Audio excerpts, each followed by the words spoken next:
मांगल्ये शिवे सर्वार्थ साधिके शरणे त्र्यंबके गौरी नारायणी नमोस्तुते। मंगलम भगवान विष्णु मंगलम गरुड़ध्वजा मंगलम पुंडरीकाक्ष मंगलाय तनोहरि सर्वबाधा विनिर्मुक्तो धन धान्य संविदे मनुष्यो मद्प्रसादेन भविष्यति न संशय। कृष्णाय वासुदेवाय हरे परमात्मने प्रणतः क्लेशनाशाय गोविंदाय नमः। मंगलम भगवान विष्णु मंगलम गरुड़ध्वजा मंगलम पुंडरीकाक्ष मंगलाय तनोहरि। बिहारी तेरी आरती गाओ कुंज बिहारी तेरी आरती गाओ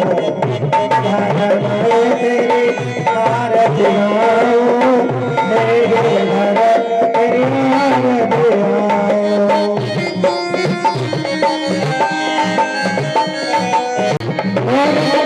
प्यारे सिंह पर सोए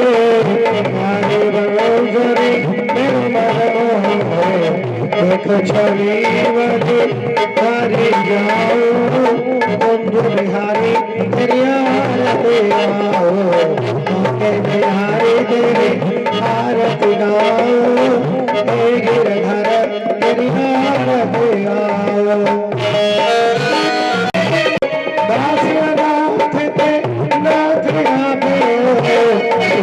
जीवन जाने आप साथ रहो चरणों में शीश झुकाओ बिहारी तेरी आरती गाओ बिहारी तेरी आरती गाओ गिरधर तेरी आरती गाओ।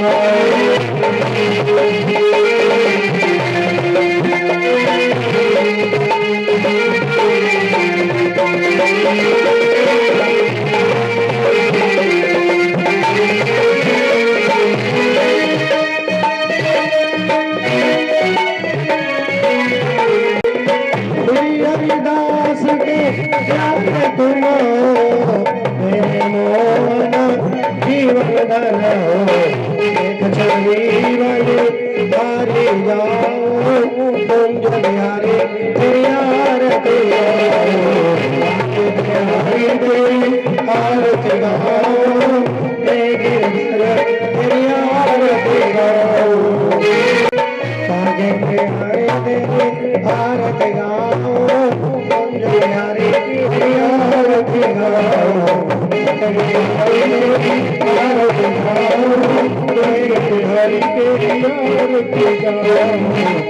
बिहारी तेरी आरती गाओ बिहारी तेरी आरती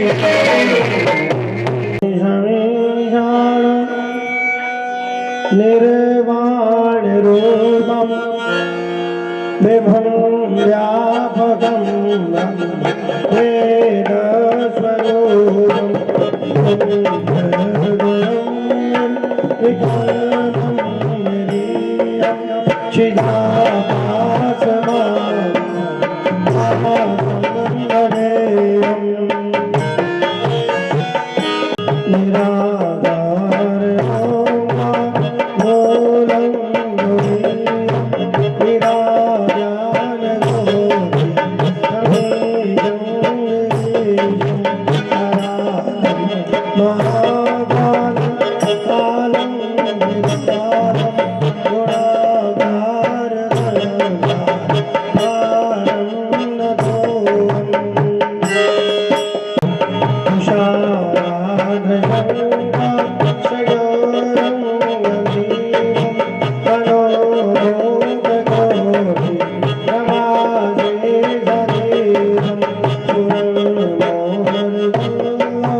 ये बंदे नरावद्या तेषां शंभो प्रसीदति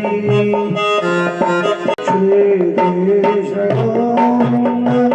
हरे मुरारी हे नाथ नारायण वासुदेवा हे नाथ नारायण वासुदेवा हे नाथ नारायण वासुदेवा।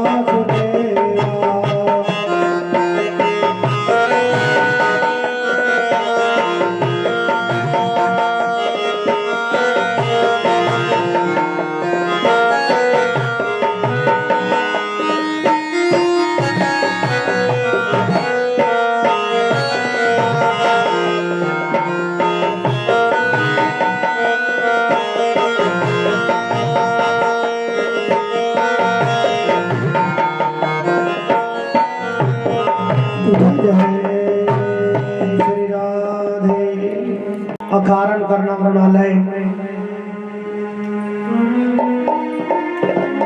राधा माधव की वांग्मय प्रतिमूर्ति श्रीमद् भागवत महापुराण के परम पावन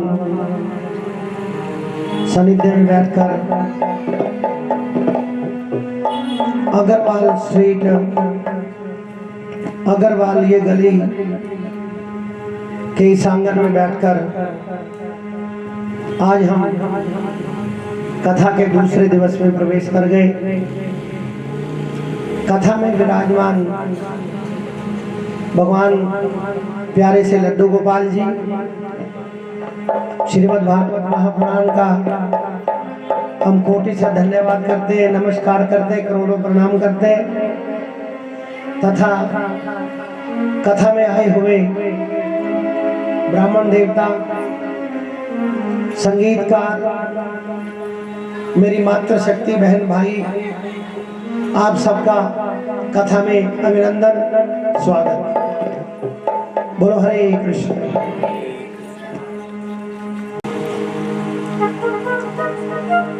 तो सूत जी महाराज ने कथा सुनाते हुए ऋषियों को कहा कि भाई देखो भागवत की कितनी बड़ी महिमा है कि भागवत की कथा सुनने से भक्ति देवी का दुख दूर हो गया। कल आपने सुना किसका दुख दूर होगा? भक्ति देवी का। कौन सी भक्ति? जो आप लोग करते हैं, जो हम लोग करते हैं, वो भक्ति।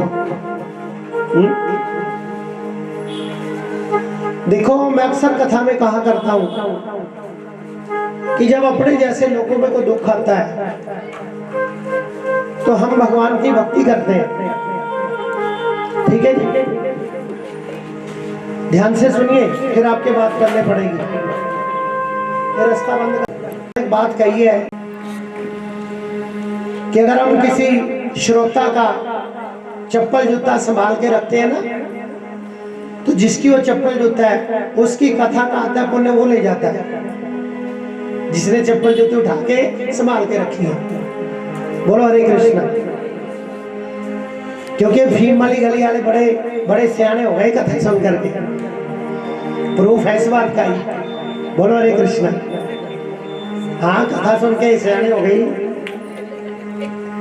बोलो ना हरे कृष्णा। का दुख दूर हुआ भागवत की कथा सुनने से।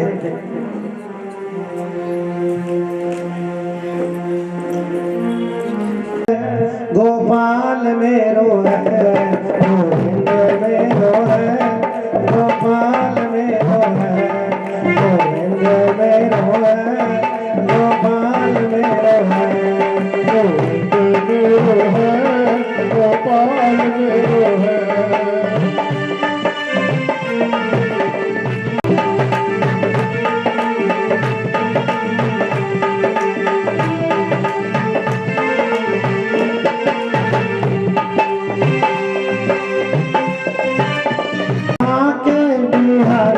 नंदलाल मेरो है, श्री बांके बिहारी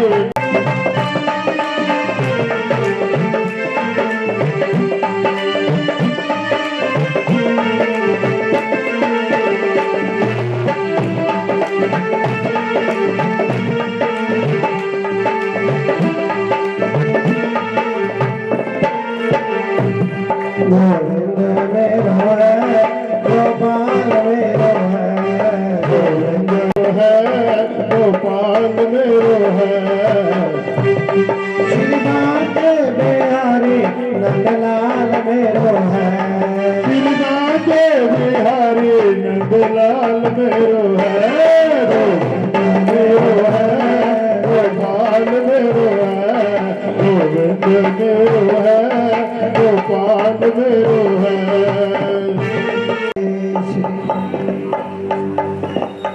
तो कथा में फोकस रखिए, इधर उधर मत देखिए। देखो जब तक आपका फोकस कथा में नहीं होगा तो माताओं, भक्ति महारानी का दुख दूर हुआ भागवत की कथा से। और माताओं, सूत जी कहने लगे कि ऋषियों सुनो, आपको मैं एक कथा और सुनाता हूं कि भागवत की महिमा क्या है। बोलो ना हरे कृष्ण। भागवत की क्या महिमा है? तो एक इतिहास और सुनाया। कहते अनुपम नाम का एक नगर है जी, अनुपम नाम का एक नगर है, वो तुंगभद्रा नदी के किनारे पे है जी। तो उस नगर में एक ब्राह्मण रहता है, उस ब्राह्मण का नाम है आत्मदेव। क्या नाम है जी? आत्मदेव नाम है। और उसकी एक पत्नी है तो सुंदर पर सुशील नहीं है, लड़ाकी है, बड़ी विकराल है, बड़ी भयंकर है। ब्राह्मण के पास पैसा बहुत है, जायदाद बहुत है, जमीन बहुत है, पर ब्राह्मण के मन को शांति नहीं। क्यों? पत्नी का नाम है धुंधली। क्या नाम है? देख रखते हैं जमा, धुंधली नाम है। और उनके संतान नहीं है जी, कोई औलाद नहीं है। तो ब्राह्मण बड़ा दुखी है, ब्राह्मण बड़ा दुखी है, तंग है। तो बहुत है जी, इसलिए नाम जपो। तो ब्राह्मण देवता जो आत्मदेव, वो बड़ा तंग रहता है। क्यों? उसके औलाद नहीं है। वो इस बात से दुखी है कि मेरे संतान नहीं है। ध्यान से सुनिएगा, ये कल्ली आत्मदेव की कथा नहीं है, ये हम सब की कथा है। कल मैं एक बात कह रहा था कथा में, क्या कि भाई कोई औलाद से दुखी है, कोई औलाद के बिना दुखी। तो ये ब्राह्मण औलाद के बिना दुखी था, कोई संतान नहीं थी, कोई औलाद नहीं थी। तो एक दिन ब्राह्मण कहने लगा कि भाई इससे तो मरना बेहतर है, औलाद नहीं है, मर जाओ। 60 साल की उम्र हो गई, अभी संतान नहीं हुई, लोग ताने मारने लग गए। और धुंधली ऐसी थी, वो संतान पैदा करना चाहती नहीं थी। बोलो हरे कृष्ण। नाम ही जिसका धुंधली है जी, इसलिए यथा नाम तथा गुण, जैसा उसका नाम था वैसे उसमें गुण थे। तो आपसे भी बेनती है, आप भी अपने बच्चों का नाम ढंग का रखा करो। हाँ, अब्बू बब्बू डब्बू चब्बू मब्बू रब्बू ऐसे मत रखा करो। टिंकी पिंकी चिंकी रिंकी शिंकी हिंकी गिंकी, पता नहीं क्या क्या रखते हो तुम। बोलो हरे कृष्ण। सुंदर सुंदर नाम रखा करो। देखो गुड़िया खुश हो गई। बोलो ना हरे कृष्ण। तो ब्राह्मण बड़ा तंग था, तो ब्राह्मण बड़ा दुखी होकर के नदी के किनारे आ गया। ध्यान से सुनिए, नदी किनारे आया और आकर के ब्राह्मण, महाराज कहता इससे बढ़िया तो मैं मर जाऊं। पर उस ब्राह्मण को एक संत मिले, वहां पे एक साधु मिलेगी। तो महाराज ब्राह्मण ने देखा कि महात्मा खड़े, साधु ने भी ब्राह्मण को देखा कि ब्राह्मण खड़ा है। और साधु ने ब्राह्मण को कहा, पंडित जी, ब्राह्मण देवता कहां से आए हो? कहते महाराज इसी नगर का हूं। कहते बड़े तंग से दिख रहे हो, बड़े परेशान लग रहे हो, बात क्या है? कहते महाराज बात ही परेशानी की है, महाराज मेरे संतान नहीं है। ध्यान से सुनिए, मेरे कोई संतान नहीं है। तो महात्मा हंसे, कहते ब्राह्मण देवता क्या करेगा संतान, संतान से कोई सुखी नहीं होता, संतान से कोई सुखी नहीं होता। कहते देख गंधारी के 100 पुत्र थे, महाभारत में गंधारी के कितने पुत्र थे? 100 हैं, और कुंती के 5 थे। ना कुंती सुखी रही ना गंधारी सुखी रही। और ज्यादा क्या कहें, त्रेता युग में राजा दशरथ के महाराज 4 पुत्र थे, श्री राम, श्री लक्ष्मण, श्री भरत जी और शत्रुघ्न जी। और इनके जैसा पुत्र दुनिया में कोई हो नहीं सकता, है ना? साक्षात भगवान है। इतने अच्छे पुत्र होने के बाद भी दशरथ ने कोई सुख नहीं पाया। चलो गंधारी के धृतराष्ट्र के पुत्र तो राक्षस थे, हैं? पर वो तो परमात्मा श्री राम थे। कितने अच्छे थे राम जी, जिनको हम सुबह सुबह सभी याद करते हैं, बोलते हैं राम राम जी, है ना? और राम के पिता भी सुखी नहीं रहे। भाई ब्राह्मण तेरे कर्म में औलाद नहीं है, संत ने कह दिया, तेरे भाग में संतान नहीं है। इस जन्म तो क्या 7 जन्म भी तेरे भाग में संतान नहीं है। ब्राह्मण कहता अच्छा जी अब तो अपन प्राण छोड़ेंगे। तो महाराज बस फिर क्या था माताओं, संत ने कहा चलो ये ब्राह्मण है ना, ये बातों से तो मानेगा नहीं, ये बातों से नहीं मानेगा, इसको प्रैक्टिकल दिखाना पड़ेगा। तो माताओं उस महात्मा ने उस ब्राह्मण देवता को एक फल दे दिया जी। क्या दे दिया जी? फल दे दिया। और फल दे करके कहा कि ब्राह्मण देवता ये फल अपनी पत्नी को खिला देना। ब्राह्मण कहता जी कोशिश करके देख लेंगे, क्योंकि कहना तो मानते ही नहीं वो।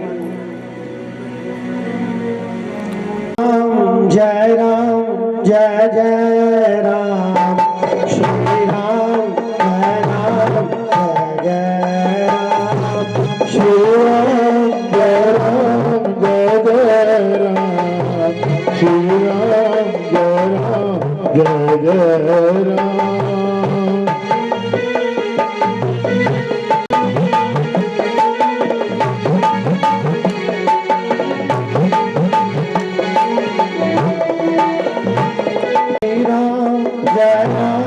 जय जय राम, श्री राम जय राम जय जय राम, श्री राम जय राम जय जय श्री राधे। तो जी ब्राह्मण को फल दे दिया। ब्राह्मण फल लेकर के घर गया, अपनी पत्नी को बुलाया, धुंधली ए धुंधली कहाँ हो, क्या है? खानू भाई, क्योंकि नाम ही ऐसा, बस माय डियर धुंधली कूल डाउन, गुस्सा मत करो, गुस्सा सेहत के लिए अच्छा नहीं होता। क्यों चिल्ला रहे हो, क्या बात है? इधर आओ। हाँ बोलो, ये लो फल, क्या करूं इसका? खा ले, चुल्स ले। हाँ, इससे क्या होगा? क्यों लेके आए हो, कहां से लाए हो, किसने लाए हो? 25 सवाल कर दिए भाई। ये फल खा ले, अपने औलाद नहीं है ना, किसी महात्मा ने दिया है, इस फल से हमारी संतान होगी संतान। पता नहीं कितों कितों चख ले अंधे हैं, ऐसी थी वो। हाँ हाँ ठीक है खा लूंगी। फल दे करके पंडित जी तो चले गए। अब जब उसने फल हाथ में लिया ना, धुंधली को लगा कि कुछ है, चमत्कारी फल था वो महात्मा का दिया हुआ। बोलो हरे कृष्ण। तो उसने ना अपनी बहन को बुलाया, उसी नगर में उसकी बहन रहती थी, उसको बुलाया। भागवत में नाम नहीं लिखा उसकी सिस्टर का, कितने पूछने लग जाओ पंडित जी भैन का नाम की सी। हाँ बीबिया का पता नहीं लगता की पूछ के वजह ने। बोलो हरे कृष्ण। अच्छा बहनों, जब आप मुंह से श्री कृष्ण बोलती हो ना, बहुत अच्छी लगती हो सारी।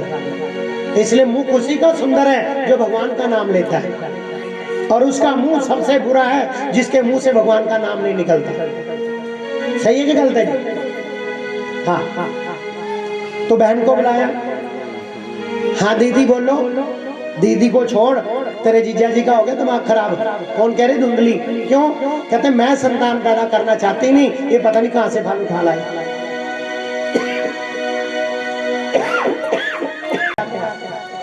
क्या करने नहीं। और तुझको पता है, वो कहने लगी धुंधली अपनी बहन को, संतान पैदा करने में कितना कष्ट होता है। हाँ, मैं संतान के लिए गर्भ धारण कर लूंगी हैं, और मैं तो मंजे में पड़ जाऊंगी। अगर घर में आग लगी तो भागूंगी कैसे? पुट्ठी सोच। ये लिखा हुआ पढ़ लेना भागवत में जो मैं कह रहा हूँ। और फिर पता क्या कहती धुंधली, अगर मैं जापे में पड़ जाऊंगी तो ननान आएगी जापा करवाने। ये भी खतरा देखो। ननानता समझ गई जी? तो सिविल ननान कैसे दिए? नाम बड़ा बढ़िया, ना ना ना, नन्हे ही नन्हे है मेरे हाथ आए। बोलो हरे कृष्ण। तो वो ननद आएगी घर पे, मैं तो जापे में पड़ी रहूंगी, वो घर का माल पत्ता साफ कर देगी। बताओ कैसी गंदी सोच थी उसकी। अब तो एक काम कर, अपन फल बल नहीं खाते। हाँ, वो पता है बहन क्या कहती है छोटी, एक काम कर, देख तेरे पास पैसे बहुत हैं और मैं हूं गरीब, मेरा पति है पैसे का लालची। धुंधली की बहन कह रही मेरे 6 महीने का गर्भ है। वो कह रही तो ऐसे करना, मैं अपने पति को बोल दूंगी तू हमें पैसे दे देना, हम तुझको एक बच्चा दे देंगे। हाँ, उसकी बहन कह रही, और तू फिर तुझको एक काम करना पड़ेगा। क्या? जीजा जी को बेवकूफ बनाना तेरा काम है भी। तू ऐसे ड्रामा करना, ऐसे नाटक करना, ऐसे कि जैसे तू गर्भवती है। और कहती इस फल का क्या करूं? कहती तेरे घर में गौ माता है, वो गौ माता भी बांझ है, ये फल उस गौ माता को दे दे। हाँ, कहती बड़ा बढ़िया काम किया, ये ठीक है बाजी, फल तो दे दिया गौ माता को। हाँ, और माताओं ऐसा ड्रामा किया धुंधली ने कि पंडित जी तो खुश हो गए, बिलावी संत की तो कृपा हो गई, और वाकई संत की कृपा हुई। तो महाराज उसके लड़का हो गया उसकी बहन के। तो ऐसी अदला बदली करी, ऐसा ड्रामा किया दोनों बहनों ने कि ये ऐसा नाटक करके दिखा दिया कि लड़का धुंधली के ही हुआ है। हाँ, जब लड़का 10-11 दिन का हो गया तो घर पे एक ब्राह्मण देवता को बुलाया गया, आत्मदेव ने बुला करके हमारा हवन करवाया। ध्यान दीजिए, सूतक का निवारण करवाने के लिए हवन करवाया गया। देखो सीखो भागवत से कुछ, कल्ली कथा सुननी नहीं है, कुछ सीखना भी है। जब चढ़ा देनी है जाके 10 दिन, चलो गंगा जल पी ले, चल बहू चौंके चढ़ जा, घर दा राज बना रखे है। बोलो हरे कृष्णा। जब तक हवन नहीं होता सूतक नहीं जाता घर से, लिख लो इस बात को, क्योंकि सूतक का मरण का भी सूतक लगता है और जन्म का भी सूतक लगता है। तो सूतक के बाद हवन जरूर होना चाहिए, बालक जन्म के बाद, भागवत में लिखा हुआ है। तो उस ब्राह्मण ने हवन करवाया करके जब पंडित जी ने पत्री खोली भी बच्चे का नाम रख दो। देखो नाम भी ब्राह्मण से रखवाना चाहिए, और आजकल तो गूगल बुआ रखती है नाम, है ना गूगल बुआ जी। हाँ, कल पता नहीं परसों की बात है, मेरे पास एक फोन आया, तो मेरे कल की बात है। हाँ, फोन आया जी, तो नाम रखा आहिल, बच्चे का नाम बताओ। 10वीं में पढ़ रहा बच्चा, बड़ा सुंदर नाम था। माँ को पता नहीं क्या शौक चढ़ा, कोई बढ़िया नाम रखने, नाम रख दिया आहिल, और ऐसा असर हुआ उस नाम का, बच्चे का दिमाग हिल गया। कहते हैं अब क्या करें हम? मैं क्या इसका नाम चेंज करो? तो मेरी बेनती है अपने बच्चों के नाम सुंदर सुंदर रखा करो, भगवान के नाम पे नाम रखा करो, ताकि तुम्हारे बच्चे की जिंदगी बने और तुम्हारे मुंह से भगवान का नाम निकले। वो धुंधली पता क्या कहती है? हाँ पंडित जी आप अपने पत्रे को करो बंद, अपने लड़के का नाम मैं रखूंगी। तो आत्मदेव कहते पंडित जी बात सही है, हमारे बहुत देर बाद बच्चा हुआ ना, इसलिए इसको शौक है, चलो इसको रख लें दो ना। अब जैसी वो आप थी वैसा नाम रख दिया, मैं धुंधली और मेरे बेटे का नाम होगा धुंधुकारी। फिटे मुंह तेरे धुंधली। हाँ बताओ नाम क्या रख दिया जी? धुंधुकारी। और माताओं ब्राह्मण तो कहता ठीक है जी जय श्री राम, तुम अपना जो मर्जी करो, मेरी दक्षिणा लाओ मैं तो जाऊं। ब्राह्मण तो हवन करा के चला गया, नाम रखा धुंधुकारी। बाजी थोड़ा समय व्यतीत हुआ, हमारा जो गौ माता को फल खिलाया था ना, ठीक 3 महीने बाद, 3 महीने उस बच्चे के जन्म के 3 महीने बाद गौ माता ने एक बच्चे को जन्म दिया। वो बच्चा ऐसा था जिसका शरीर तो था मानव का, पर उसके कान गौ जैसे थे। उस बालक का नाम रखा गोकर्ण। क्या नाम रखा जी? गोकर्ण नाम रखा। और दोनों बच्चे पढ़ने लग गए। जो धुंधुकारी था वो तो एकदम प्रेत बना, राक्षस बना, बच्चों से लड़ता झगड़ता बुरे काम करता। और जो छोटा वाला था गोकर्ण, आहा वो भगवान का भक्त बना, अच्छी विद्या प्राप्त की, अच्छे काम करने लग गया, भगवान की माला जपने लग गया, भागवत का पाठ करने लग गया। हाँ गोकर्ण महाज्ञानी, धुंधुकारी महाखल। हाँ तो दोनों बच्चों में दिन रात का अंतर जी। हाँ अब महाराज उसके उलाम्बे आने लग गए। आज धुंधुकारी ने ये कर दिया, आज धुंधुकारी ने इसका सिर फोड़ दिया, आज धुंधुकारी ने वहां पे ये काम कर दिया। तो ब्राह्मण तंग हो गया बेचारा, लंबे ले लेकर। और उसने घर पे चोरी शुरू कर दी। बोलो हरे कृष्ण। और धुंधली ने उसको सिर पे चढ़ा लिया। मैं अक्सर जहाँ भी कथा होती है भागवत की, मैं बात जरूर कहा करता हूँ क्या कि भाई जब तुम देख लो ना, खास करके मेरी बहन बेटियों सुन लो, जब तुम्हें लगे तुम्हारा बेटा या बेटी कोई भी हो, जब तुम्हें लगे कि अब बच्चा गलत रास्ते पे चलने लग गया है, तो उसको लाड़ लाड़ पे सिर पे मत रखो। अपने बच्चे की हरकत अपने पति को जरूर बताओ, सही है कि गलत है? उसकी नॉलेज में भी बात होनी चाहिए। हाँ अगर बच्चा पूरी तरह से बिगड़ेगा तो फिर माता को एक सर्टिफिकेट मिलता है बाद में, कौन सा? तय बिगाड़े। बोलो ना, सही कह रहा हूँ गलत कह रहा हूँ जी? ओ कुर्सी वालों सही है? फिर वो जो जरूरी मेडल पवाना गल चो हो, अपने पति को बताओ कि भाई ये गलत पे गलत चल रहा है, ये चल रही, चाहे लड़की हो चाहे लड़का हो। हाँ बोलो हरे कृष्ण। तो खैर ब्राह्मण देवता बेचारा तंग हो गया, आत्मदेव घर से निकल गया, क्यों बदनामी होने लग गई। अब तो धुंधुकारी ने हद कर दी, 5 वैश्याओं को घर में लाया, जुआ खेले, शराब पीवे, मांस खावे, गलत काम करे, चोरियां करे, धक्के मारे, सारे पुट्ठे काम। जन्म ब्राह्मण घर का और काम राक्षसों जैसे। बोलो हरे कृष्ण। हाँ तो 5 वैश्याओं को घर पे रखा और जुआ खेलता। बाजी फिर क्या था, एक दिन शराब के नशे में आया, माँ चूल्हे के पास बैठी थी, आके कहता माँ मुझे पैसे चाहिए थोड़े, मैं जुए में हार गया। माँ कहती बेटा सारा तो घर का सब कुछ तू बेच के खा गया है, अब तेरे को पैसे कहाँ से दूं? ध्यान दीजिए, क्या करूं, कहां से लाऊं? तो माँ की छाती में लात मारी थी उसकी। बताओ ऐसी औलाद थोड़ी है कोई, तो बदले है किसी जन्म के। छाती में लात मारी, माँ कहती है कहां से लाऊं पैसे, जब है ही नहीं मार क्यों रहा है? माँ के केस पकड़े उसने और चूल्हे में से जलती हुई लकड़ी निकाली और जलती लकड़ी से माँ को पीटना शुरू कर दिया। माँ शर्म की मारी कहती लोगों को क्या मुंह दिखाऊंगी। माँ ने कुएं में गिर के आत्महत्या कर ली। एक बात कह दूं जी, बात कड़वी है, सुन लो। जिसकी औलाद जिसके बच्चे माँ बाप के आगे बोलने लग जाएं, माँ बाप के आगे बुरे काम करने लग जाएं, माँ बाप के आंख में आंख डाल के बात करने लग जाएं, माँ बाप से तू तड़ाक से बात करने लग जाएं, और महाराज जिनके बच्चे नशे पत्ते में पड़ जाएं, महाराज जिनके बच्चे माँ बाप की इज्जत खराब कर दें, महाराज वो माँ बाप जिंदे थोड़े तो मरे हुए हैं। सही है कि गलत है? वो माँ बाप जिंदे थोड़े ही हैं, वो मरे हुए हैं। वो क्यों? वो समाज में नजर नहीं उठा सकते, वो किसी से नजर मिला नहीं सकते, हो इज्जत मिट्टी में मिला के रख दी।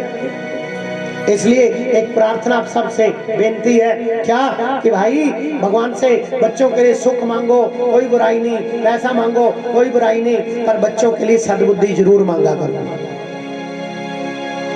बच्चों के लिए आज की घड़ी में सारी बहन बेटियों को प्रार्थना है, बच्चों के लिए सद्बुद्धि मांगो, चाहे बेटा हो चाहे बेटी हो। जैसे जैसे आप अपनी बेटी को समझाते हो ना, देखी कुड़िए बेटी साड़ी इज्जत ना खराब कर दी, अगर तुम्हारे बेटा है ना तो बेटे को भी कहा करो, देखी पुत्र किसी की इज्जत ना खराब कर दी। बोलो ना, सही कह रहा हूँ गलत कह रहा हूँ जी? बेटे को भी यही समझाना चाहिए, पर वो कहाँ समझने वाला था, माँ ने आत्महत्या कर ली।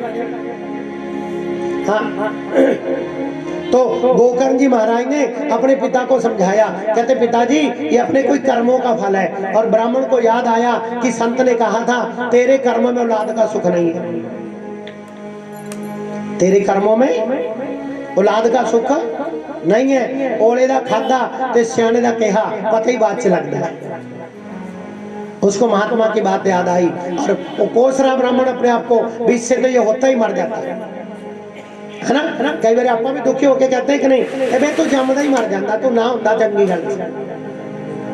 बोलो ना, ये किसकी कथा है? ये धुंधुकारी की नहीं, हम सबके जीवन की कथा है। इसलिए इन कथाओं को सुन करके अपने जीवन का सुधार करना है। एक प्रार्थना कर दूं आपसे, जितने भी आप बैठे हो सुन लो। अच्छा, आप लोग करवा चौथ का व्रत किसके लिए करते हो? बोलो भाई, डरते क्यों? पति के लिए, वेरी गुड। और वो उसका चक्री का व्रत, वेरी गुड। और गणेश चौथ का व्रत घर की सुख शांति के लिए ना। सोमवार का व्रत शंकर जी को प्रसन्न करने के लिए, या बेटी को अच्छा घर बार मिल जाए, है ना। तो एक बात बताइए, अब जितनी मेरी बहन बेटियां माताएं बैठी हैं, अपने लिए तुमने क्या किया? बताओ, अपने लिए क्या किया? माफ करना बहनों, क्या नरक में जाना है? नहीं, ये मानव का शरीर मिला है, इसी जीवन में भगवान का इतना भजन करो, इतना भजन करो कि जब संसार से जाएं तो नरक ना भोगना पड़े। अपने लिए भी कुछ करो। पति के लिए भी कर रहे हो, अच्छी बात है। बच्चों के लिए कर रहे हो, अच्छी बात है। व्यापार के लिए कर रहे हो, अच्छी बात है। पर मेरी रिक्वेस्ट आपसे, अपने लिए भी कुछ करो। सही है कि गलत है जी? आज सभी कसम खा के जाना कि हम अपने लिए भगवान का भजन करेंगे, माला अपने लिए जपेंगे, ठीक है। पति के लिए तो करवा चौथ करो, बहुत अच्छी बात है। और मैं आशीर्वाद देता हूँ, जो सुहागने भागने सदा सुहागन भागन ही रहेंगे। बोलो हरे कृष्णा। हाँ, तो दादी माँ ने आत्महत्या कर ली, बड़ा समझाया पर वो मानता नहीं किसी की। और महाराज गोकर्ण जी भी पढ़ने चले गए, अब वो कल्ला हो गया। 5 वैश्याओं को घर में रखा जी उसने। किसने? धुंधुकारी। उदंड हो गया जी। और इतना पाप किया उसने, इतना पाप किया। महाराज बताओ, क्या बताएं, भागवत में बहुत कुछ लिखा पड़ा है, बहुत कुछ लिखा पड़ा है भागवत जी में उसके बारे में। अब जो 5 वैसे रखी थी धुंधुकारी ने, हाँ, उन्होंने सलाह बनाई पांचों ने। क्या सलाह बनाई? अब ये तो मरेगा, इसने चोरियां बहुत की हैं, डाके बहुत मारे हैं, अब ये तो मरेगा, हमें भी ले मरेगा। अब इससे ना थोड़ी चोरी और करवा लो, अच्छा सा धन कमवा लो, फिर इसकी हत्या कर देंगे। देखो पांचों वैश्याओं ने सलाह बनाई। वो शाम को आया, आकर के बैठा। पांचों वैसे कहती हैं हमारी धन से संतुष्टि नहीं है, हमारे को और धन लाके दो, अगर हमें खुश करना चाहते हो फिर हम तुझे खुश करेंगे। उस धुंधुकारी ने उन वैश्याओं के कहने से माताओं बहुत बड़े घर में चोरी की, बहुत तगड़े घर में हमारा चोरी की, हाँ, और लाकर के सारा धन उन वैश्याओं को दे दिया। अब पांचों वैश्यों ने सोचा अब इसने चोरी तो की है, अब राजा इसको दंड देगा, ये तो मरेगा, हमें ले मरेगा। उसको खूब शराब पिलाई पांचों ने, धन सारा ले लिया। और शराब पिला करके उसको महाराज धक्का दे दिया मंजे पे, उसका गला दबाया पंचों ने और वो मरा नहीं, तड़फा। एक वैश्य कहती है ये ऐसे नहीं मरेगा। कैसे मरेगा? कहते इसके मुंह में जलते जलते कोले डालो। देखो करनी पर नियत थी है ना। माँ को कैसे मारा था उसने? जलती हुई लकड़ी से मारा था, वो करनी अब भोग रहा है। इसलिए भाई कर्म सोच समझ के करना चाहिए, क्योंकि किया कर्म कभी साथ नहीं छोड़ता। चाहे वो अच्छा कर्म है चाहे वो बुरा कर्म है, भोगना पड़ेगा। बिना भोगे कर्म खत्म नहीं होगा। ये बात पल्ले बांध लो। कर्म कहता है तो मुझको कर लो, पर मैं इंतजार करूंगा किसका फल तुझे कब मिलेगा। और जैसा व्यवहार जैसा बिहेव हम किसी के लिए करते हैं, उसके लिए तैयार रहो तुम भी। क्यों जी? किसी को गालियां दी है तो गालियां प्राप्त होंगी, किसी को राम राम की है तो राम राम प्राप्त होंगी, किसी अच्छे काम में तुमने टांग अड़ाई है तुम्हारे भी टांग अड़ेगी, ये पक्की बात है। इस बात के लिए प्रिपेयर रहना। सही है कि गलत है जी? इसलिए कर्म करने से पहले देवियों बहनों 1000 बार सोचो। बोलो ना हरे कृष्णा। हाँ तो जी तड़प तड़प के मरा जी वो, और मर करके प्रेत बना। कौन? धुंधुकारी। क्या बना जी? देखो घटिया इंसान, जीते जी भी प्रेत है और मरे बाद भी प्रेत है। हाँ तो माताओ बड़ा भयंकर बड़ा विकराल वो प्रेत बना, लोगों को तंग करने लग गया। कुछ समय बाद गोकर्ण जी आए और गोकर्ण जी महाराज ने देखा कि घर में जाले लगे पड़े हैं, हवेली टूटी फूटी पड़ी है, कोई संभालने वाला नहीं है। गांव वालों को पूछा कि मेरे पिताजी कहाँ हैं? कहते वो तो निकल गए, माँ ने आत्महत्या कर ली। पिता को बुलाया किसी तरह से, पिता को समझाया गोकर्ण ने, पिताजी कर्मों से डरो मत, जो कर दिए भुगतान तो करना पड़ेगा। आत्मदेव कहता है बेटा मैंने इस जन्म में तो कोई पाप किया नहीं। आपा भी सोचते हैं ना सारे, ले नहीं मैं कुछ किता था है नहीं, रब दा साडे मगर हाथ धो के पिया होया है। बोलते हो कि नहीं कई बार? है ना? तो भैया मान लिया तुमने आज किसी का कुछ नहीं बिगाड़ा, तुमने आज कोई बुरा काम नहीं किया, जो पीछे करता है वो कौन भोगेगा? जवाब दीजिए। जो पीछे किया है वो कौन भुगतेगा? वो हमें भोगना पड़ेगा, कोई पड़ोसी नहीं भोगेगा। बोलो हरे कृष्णा। कौन भोगेगा? वो हमें भोगना पड़ेगा। अच्छा कुछ लोग कह देते हैं कर्म क्यों नहीं देखे है? क्यों नहीं देखे? प्रूफ है इस बात का। अच्छा एक बात बताओ, एक बच्चा करोड़पति घर में पैदा हुआ है, ध्यान दीजिए बात पे। एक बच्चा करोड़पति परिवार में पैदा हो गया, तो जन्म से करोड़पति हो गया कि नहीं? बोलो भाई हाँ के ना, है ना? तो क्या उस बच्चे ने पैदा होते ही फैक्ट्री लगा दी? क्यों करोड़पति? नहीं, उसके अच्छे कर्म का फल है, क्यों करोड़पति घर में पैदा हुआ।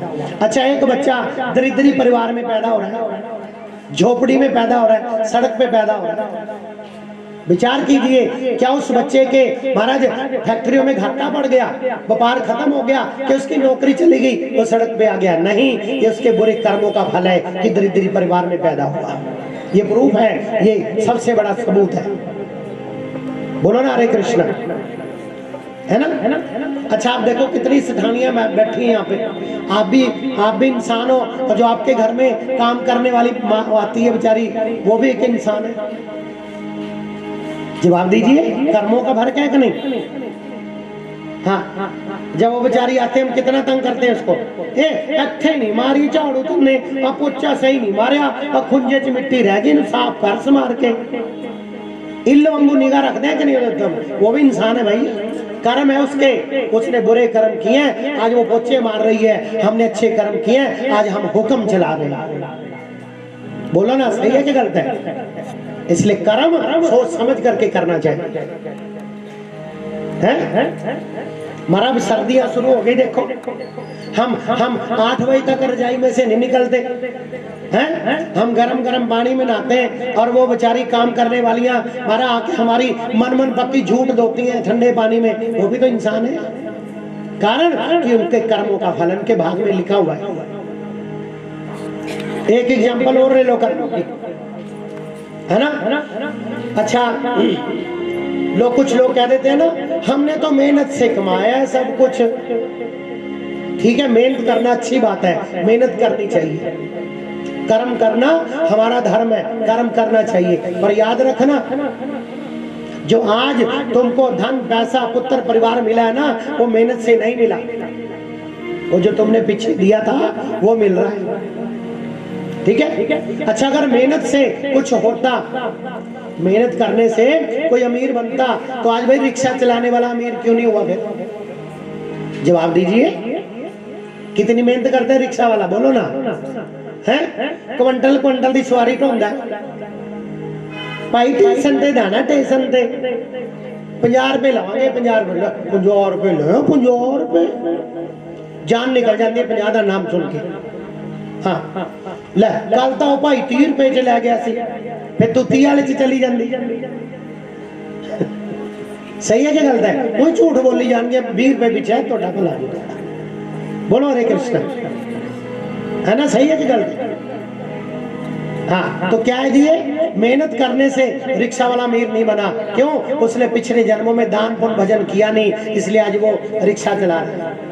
और हम लोगों ने दान पुण्य भजन किए थे, हमारे फोनों के ऊपर करोड़ों का व्यापार चल रहा है। ये कर्म नहीं है क्या? तो इसलिए कर्म सोच समझ करके करना चाहिए। तो धुंधुकारी बुरी मौत मरा।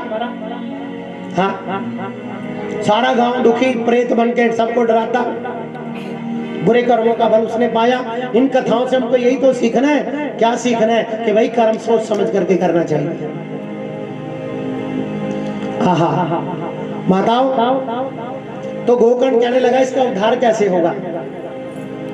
तो उसने विद्वानों से परामर्श किया, सलाह की, भी मेरे भाई की सदगति कैसे होगी? किसने कह दिया, इसके ना कुरुक्षेत्र में जाके पिंडदान कर दो। कुरुक्षेत्र में जाके पिंडदान किए, कुछ नहीं हुआ। बोलो हरे कृष्णा। फिर किसी ने कह दिया पेहोवा जाके पिंडदान कर दो, वहां जाके पिंडदान किए, कुछ नहीं हुआ जी। फिर किसी ने सलाह दी कि इसको वहां ले जाओ, इसके पिंडदान वहां कर दो, गया जी में। गया में सबसे बढ़िया पिंडदान होते हैं। अब गया से मुझको एक बात याद आ गई। बहुत लोग हमें पूछते हैं, पंडित जी असी गया च जाके गति कराए पितरां दी, कि श्राद्ध करना चाहिए? बिल्कुल करना चाहिए। गति कराने का मतलब तुम्हारा पितरों से खेड़ा नहीं छूटता। दिमाग में रखना इस बात को। गति का मतलब जानता क्या होता है? अच्छा, क्या होता है गति? कहते हो ना गति कराती है सीता, गति कराती। गति का मतलब क्या होता है? जो जवाब देगा उसको इनाम दूंगा मैं। देखो, बोलो हरे कृष्णा। जवाब दो, डरते क्यों? Very good, you are right. गति का मतलब वो गलत रास्ते पे जा रहे थे, अब पिंडदान करके भगवान का भजन करके हमने उसको अच्छी गति पे डाल दिया, अच्छे मार्ग पे डाल दिया, वैकुंठ में भेज दिया। उसको कहते हैं गति कराना। ठीक है। अब गति का मतलब ये नहीं कि तुम्हारा हमसे नाता टूट गया, रहोगे तो उन्हीं के। बोलो ना। अच्छा, एक बात बताइए, अगर आपके पितर नहीं होते तो आप होते जी? जवाब दो। अगर तुम्हारे पूर्वज नहीं होते तो आज हम होते क्या? बोलो, वो थे तो हम हैं। इसलिए बुजुर्गों का सम्मान करो, पितरों का श्राद्ध करो, पितरों की सदगति के लिए अच्छे अच्छे कर्म करो। और भाई भागवत में लिखा है, जो भागवत की कथा सुन लेता ना, उनके पितर स्वर्ग में नाचने लग जाते हैं कि आज हमारे बच्चों ने हमारे लिए भागवत की कथा सुन, मुक्ति प्राप्त हो जाती है। बोलो हरे कृष्ण। तो उस पापी को कोई असर नहीं हुआ जी, सारी जगह पिंडदान करा दिए, बेचारा थक करके वापस घर आ गया। अब विचार कीजिए जरा सा। अब आप यहाँ पे गलत मैसेज मत ले लेना कि तीर्थों में शक्ति नहीं है। नहीं, तीर्थों में शक्ति है, पर उसकी मुक्ति क्यों नहीं हुई तीर्थों में पिंडदान से? इसका रीजन है, सुनिए क्या रीजन है इसका। उसकी मुक्ति किस लिए नहीं हुई? एक तो पापी नहीं, वो महापापी था। दूसरी बात, उसका जब संकल्प करते थे ना पिंडदान का, उसका असली गोत्र ही नहीं बोला जाता था। क्यों? वो आत्मदेव का पुत्र तो था ही नहीं, है ना? आत्मदेव का बेटा तो था ही नहीं वो। उसकी बहन का बेटा था, वो बहन का गोत्र का पता नहीं था, क्योंकि धुंधली ने चोरी रखी थी। जब गोत्र सही नहीं बोला जाता था उसको पिंडदान का फल नहीं मिलता था, इसलिए उसकी मुक्ति नहीं हुई। ये समाधान दिया आपको किसने आज तक? बोलो हरे कृष्ण। भैया इन बातों के लिए ग्रंथों में मत्था मारना पड़ता है, पढ़ना पड़ता है, दिमाग लगाना पड़ता है। बोलो ना हरे कृष्ण। सही है कि गलत है? इसलिए सही गोत्र नहीं बोला जा रहा था, इसलिए उसकी मुक्ति, क्योंकि उसको फल नहीं मिल रहा था पूरा। हाँ तो माताओं कहते फिर ऐसे पापी के लिए, ऐसी दुरात्मा के लिए कहते पिंडदान से कुछ नहीं होगा। फिर एक दिन वो बेचारा दुखी हुआ। कौन? गोकर्ण। भी मैं क्या करूं, कहां जाऊं, इसका पिंडदान कैसे करूं, इसकी मुक्ति कैसे करूं, मैं बड़ा तंग हूं। हाँ, क्योंकि अपने भाई को बड़ा तंग किया था उसने। तो एक दिन गोकर्ण जी महाराज सुबह स्नान ध्यान करके, हमारा पाठ पूजा करके सूर्य भगवान को अर्घ दे रहे थे।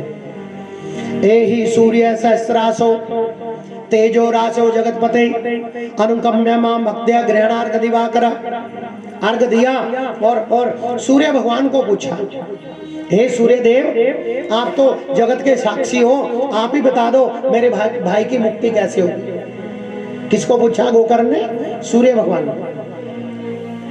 क्या कह रहे हैं गोकर्ण जी? तोभ्यम नमो जगत साक्षिणे ब्रूहि में मुक्ति हेतुकम ते श्रुत्वा दूरता सूर्य सपट मिथ्या विभासता। आहा, महाराज मैं क्या करूं बताओ। तो सूर्य भगवान ने कहा, श्रीमद् भागवतान मुक्ति ही सप्ताहम वाचनम करो हैं इति सूर्य वचः सर्वे धर्मरूतो विश्रुतम। हे गोकर्ण, इतने भयंकर पापी के लिए छोटे मोटे पिंडदान से कुछ नहीं होगा। इसकी सदगति के लिए तुम भागवत की कथा करो, तब इसकी मुक्ति होगी। बोलो हरे कृष्णा। तो माताओं गोकर्ण जी महाराज ने फिर अपने अपने अपने गांव में कथा का आयोजन किया। हाँ, अच्छा गोकर्ण जी कौन से गांव के थे? मैंने बताया अभी। अच्छा, आपने भागवत गीत कितनी बार सुनी है? हाथ खड़ा करो। टीवी पे भी सुनते हो रोज आप? अच्छा, टीवी पे भागवत कौन कौन सुनता रोज? वेरी गुड, सुन दिया सारे। डरती मारी ने हाथ खड़ी कर दी। मैं कहना तो कोई जुर्माना लेना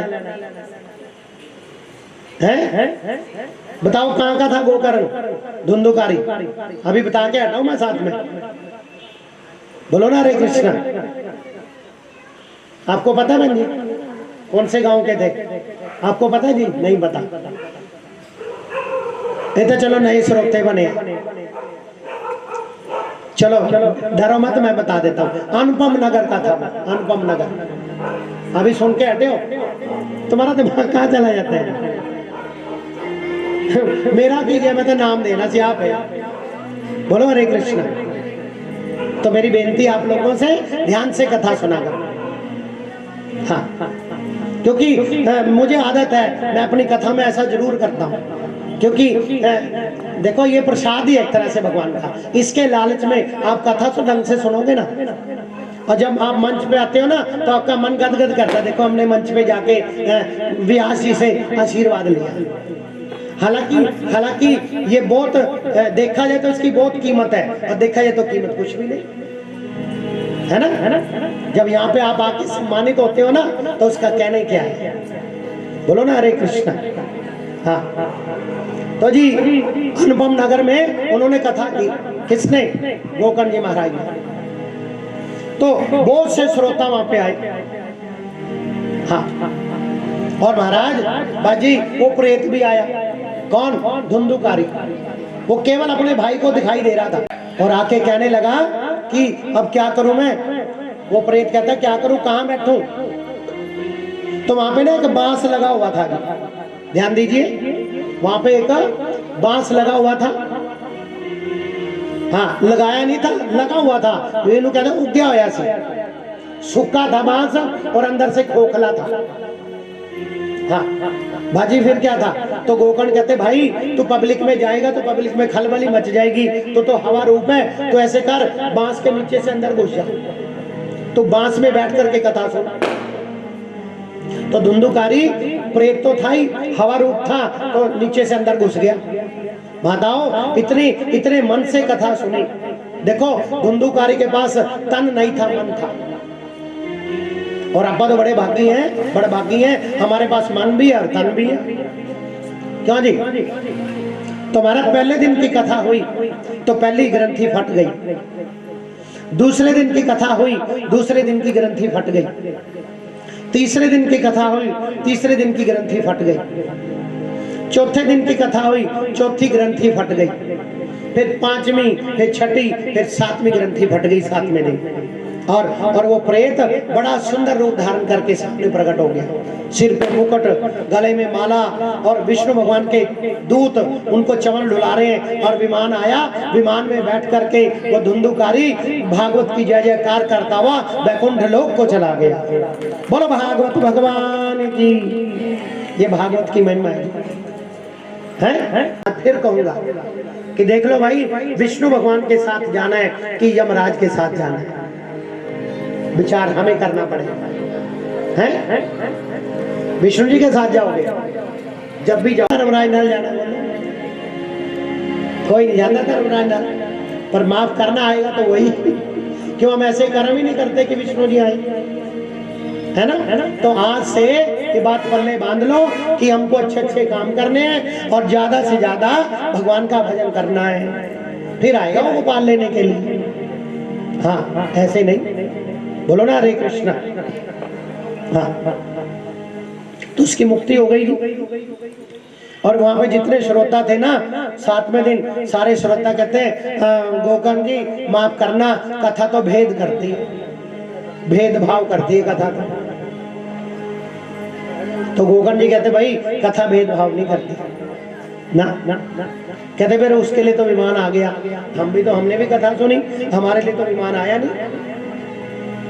अब 19 तारीख को अगर विमान आगे कौन कौन जाएगा?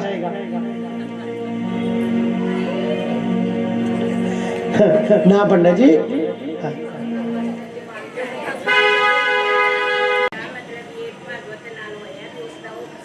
ध्यान से सुनिएगा। क्या हुआ जी? कहाँ थे जी अपना? किथे से अपना? हाँ, तो जब धुंधुकारी की मुक्ति हुई तो माताओं क्या हुआ? तो सारे श्रोता कहते हैं हमारे लिए तो विमान आया ही नहीं। हाँ, तो महाराज गोकर्ण कहते भैया तुमने जिस जिस कामना से कथा सुनी उसकी वो कामना पूरी हो गई। देखो भागवत कल्ली मुक्ति नहीं देती, ध्यान से सुनिए। भागवत कल्ली मुक्ति नहीं देती, भागवत तो एक वांछा कल्प तरु है। ये इसके चरणों में बैठ करके जो मांगोगे सो ही प्राप्त होगा। ये हर कामना पूरी करती है भागवत। हमने तो भागवत की बहुत लीलाएं देखी है। हाँ, जो मांगोगे भागवत से वो प्राप्त होगा, तुम गारंटी है इस बात की। हाँ, बोलो ना हरे कृष्णा। तो जी क्या हुआ? तो फिर गोकर्ण जी महाराज कहते हैं कोई बात नहीं, अगली बार अपन फिर कथा करेंगे तो उस कथा में आप मुक्ति की कामना लेकर के बैठना, मुक्ति की कामना लेकर के बैठना। हाँ, भाजी फिर क्या था? ठीक 3-4 महीने बाद गोकर्ण जी ने फिर कथा की। सारे श्रोता वहां पे जितने भी श्रोता थे सबने मुक्ति की कामना लेकर के भागवत सुनी। और जब 7वां दिन आया, 7वें दिन की भागवत का विश्राम हुआ, जितने श्रोता थे उतने विमान आ गए, उतने विमान आए और सारे श्रोता कथा सुन करके बैकुंठ धाम चले गए। बोलो जी हरे कृष्ण। ये भागवत का महात्म्य पद्म पुराण में भी लिखा हुआ है, भागवत की महिमा सुनाई है। तो माताओं ये भागवत का महात्म्य था। अब ये कथा कैसे सुननी चाहिए, विधि लिखिए, थोड़ी सी सुन लो। देखो भागवत की कथा कभी भी सुनी जा सकती है, कभी भी, चाहे श्राद्ध हो, चाहे नराते हो, चाहे कोई भी महीना हो। पर अगर भागवत की कथा भादों का महीना, अस्सू का महीना, कार्तिक का महीना और माघ का महीना, इनमें सुनी जाए तो बड़ी बेस्ट मानी गई है। ठीक है जी, याद रखना 4 महीने, अस्सू का महीना, कार्तिक का महीना, भादों का महीना और माघ का महीना। भादों का महीना क्यों शुभ माना गया? क्योंकि भादों में कृष्ण जी का जन्म हुआ। ठीक है। अस्सु में क्यों शुभ मानी गई भागवत? क्योंकि अस्सु में पितरों के श्राद्ध आते हैं और शरद पूर्णिमा आती है। और कार्तिक का महीना क्यों शुभ माना गया? क्योंकि कार्तिक में माता जसोदा ने श्री कृष्ण को उखल से बांधा था। और माघ का महीना सारा ही महीना विष्णु भगवान का है। बोलो हरे कृष्ण। कभी भी सुनी जा सकती है। तो भागवत के कथा के कुछ नियम बताए, सुन लीजिए जरा से। सुना दो भाई नियम, सुनो भाई। कहते भागवत की कथा के नियम ये है, कहते जब भागवत करवानी हो तो किसी ज्योतिषी से अच्छा मुहूर्त निकलवाया जाए। लिखा है भागवत जी में, पढ़ लेना। अच्छा मुहूर्त निकलवाया जाए और मुहूर्त निकलवा करके जो डेट फाइनल हो गई हो, ठीक है, तो उससे महाराज 10-20 दिन पहले, उस डेट से 10-20 दिन पहले कहते ढिंडोरा पिटवाना चाहिए, यानी अनाउंसमेंट करानी चाहिए और सबको निमंत्रण भेजने चाहिए। और महाराज निमंत्रण भेजने के बाद सबको हाथ जोड़ के कहना चाहिए कि भाई भागवत की कथा इस दिन से इस दिन तक है। फिर एक महाराज सुंदर सी व्यास गद्दी लगाई जाए। देवताओं की पूजा के लिए 5 ब्राह्मणों को नियुक्त किया जाए। लिखा है भागवत में। कितने ब्राह्मण? कम से कम 5, ज्यादा कर लो आपकी इच्छा। और ब्राह्मण विद्वान हो, ये नहीं लाल पल्ले आके बिठा दो। पढ़े लिखे ब्राह्मण, विद्वान ब्राह्मण, अच्छे जापक ब्राह्मण, अच्छे पाठ करने वाले ब्राह्मण, तुमको तुम्हारी शंका का समाधान कर देने वाले ब्राह्मण, ऐसे ब्राह्मणों का चुनाव करना चाहिए। ठीक है। और वक्ता बड़ा बढ़िया हो।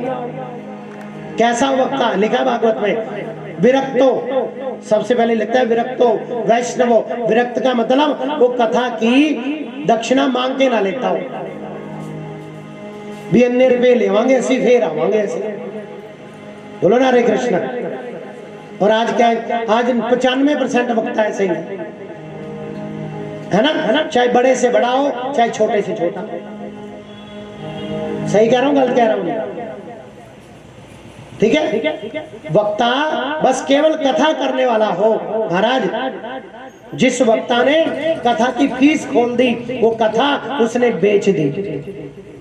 और किसी की औकात नहीं कथा को कोई बेच दे, और किसी की औकात नहीं कथा को कोई खरीद सके। सही है कि गलत है? बोलो हरे कृष्णा। ठीक है। तो जिस वक्ता ने कथा की फीस ही खोल दी। अब वृंदावन के देखो कितने वक्ता बड़े बड़े हैं।